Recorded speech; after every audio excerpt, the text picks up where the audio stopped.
नमस्कार भाई सभी साथियों को, मैं रामचंद्र चौधरी। आज अपने एक विशेष सेशन के साथ चर्चा करने वाले हैं कृषि विभाग की अनेकों वैकेंसियां या कृषि से संबंधित अनेकों वैकेंसियां जिसमें हॉर्टिकल्चर सब्जेक्ट लगता है। तो उनमें 99% संभावना रहती है कि एक प्रश्न आता है कि उद्यान लगाने की विधियां या रेखांकन की विधियों से। तो आज अपन एक ही वीडियो में रेखांकन की विधियां पूरी तरह कंप्लीट करने वाले हैं। तो सबसे पहले अगर अपन बात करें तो उद्यान लगाने की जो विधियां रहती हैं यह अलग अलग है। उद्यान वहीं लगाया जाएगा जहां की जमीन के 2 मीटर की गहराई तक कोई भी प्रकार की कठोर परत नहीं होनी चाहिए। 1 से 5% वहां का स्लोप होना चाहिए, यानी कि ढलान होना चाहिए। अब बात करते हैं अपन विधियों के बारे में। तो सबसे पहले आती है वर्गाकार विधि, जिसे स्क्वायर सिस्टम के नाम से जाना जाता है। इसमें देखो पौधे कैसे लगते हैं। ये जो डॉट डॉट दे रखे ना, ये है प्लांट, और ये बीच की जो डिस्टेंस दे रखी है ये है बीच की इनके पंक्ति। इसे शॉर्ट में कहा जाता है R/P। ये रहती है इसमें बराबर। R/P बराबर का अगर तात्पर्य देखा जाए और भी साधारण भाषा में, अगर इस पौधे से इस पौधे के बीच में 10 मीटर की दूरी है तो इस पौधे और इस पौधे के बीच में भी 10 ही मीटर की दूरी रहेगी। जब दोनों की दूरी समान है तभी से कहा जाता है R/P। यह बाग लगाने की सबसे सस्ती, सबसे सरल और सबसे प्रचलित विधि मानी गई है ना। सबसे सस्ती भी है, सरल भी है, प्रचलित।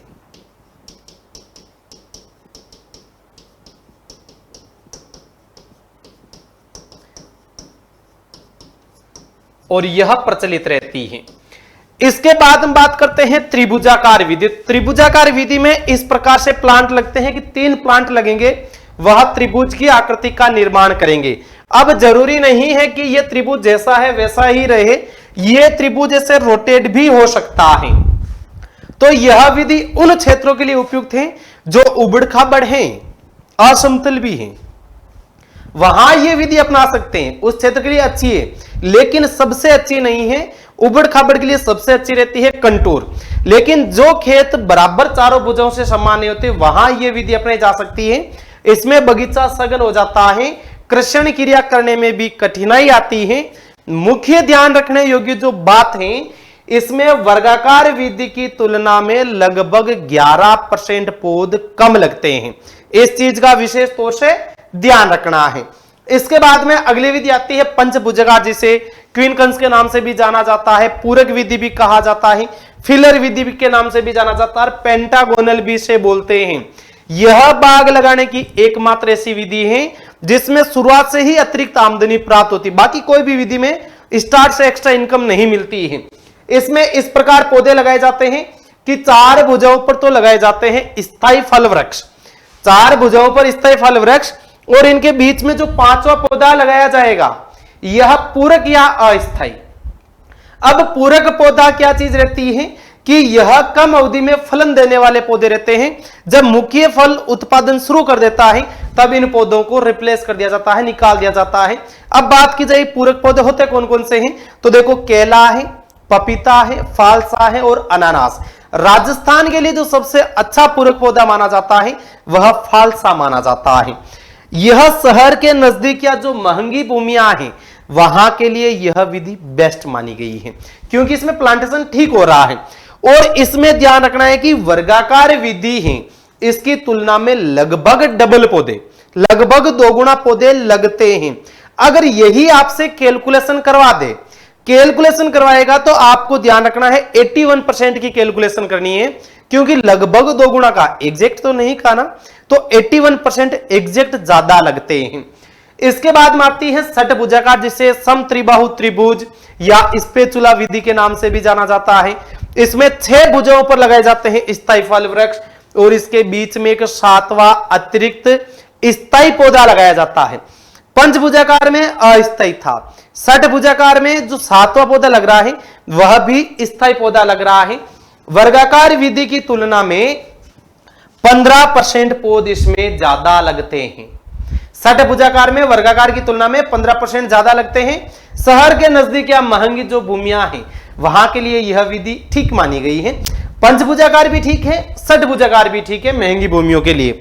इसके बाद देखा जाए कंटूर या समोच्च विधि। जो भूमि उबड़ खाबड़ है या असमतल है या पहाड़ी क्षेत्र है वहां के लिए कंटूर विधि है सबसे बेस्ट मानी गई है। इसके बाद में आयताकार विधि रहती है, इसमें R/P बराबर नहीं रहती है। इसके बाद में रहती है मिड्डो विधि। तो मिड्डो विधि ध्यान रहे मुख्य रूप से अमरूद में अपनाई जाती है, अमरूद में अपनाई जाती है। अमरूद की जो R/P है इसमें 2/1 मीटर ही रखा जाता है, तो मुख्य रूप से अमरूद के काम की है। इसके बाद में है HDP हाई डेंसिटी प्लांटिंग। इसमें जो भी फ्रूट्स लगाए जाएंगे, जो भी प्लांट्स लगाए जाएंगे उनकी R/P कम करके ही उसको पौधे को लगाया जाएगा। जैसे क्या है बगीचा ज्यादा हो जाए, सीमित क्षेत्र रहता है, वहां यह विधि अपनाई जा सकती है। इसका जो सूत्र रहता है पौध निकालने का फॉर्मूला आपको बता देता हूं कि क्षेत्रफल बट्टा R/P रहता है सूत्र इसका, क्षेत्रफल बट्टा R/P। क्षेत्रफल हमेशा आपको ध्यान रखना है कि हेक्टेयर में ही देखने को मिलेगा, 99% संभावना। तो ध्यान रखना है कि 1 हेक्टेयर बराबर 10,000 वर्ग मीटर होता है। और अगर बात कर ले 1 हेक्टेयर में एकड़ कितने होते हैं तो 2.47 एकड़ होते हैं।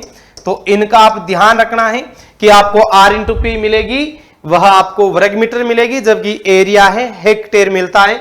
अब आपको कितना भी वो हेक्टेयर दे सकता है तो आपको यहां कन्वर्ट करना है। ध्यान रहे यह बाग लगाने की विधियां है, बहुत ही अल्प समय में अपन ने इस वीडियो में कवरेज करने की कोशिश की है।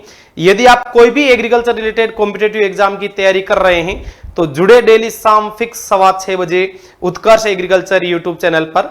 धन्यवाद।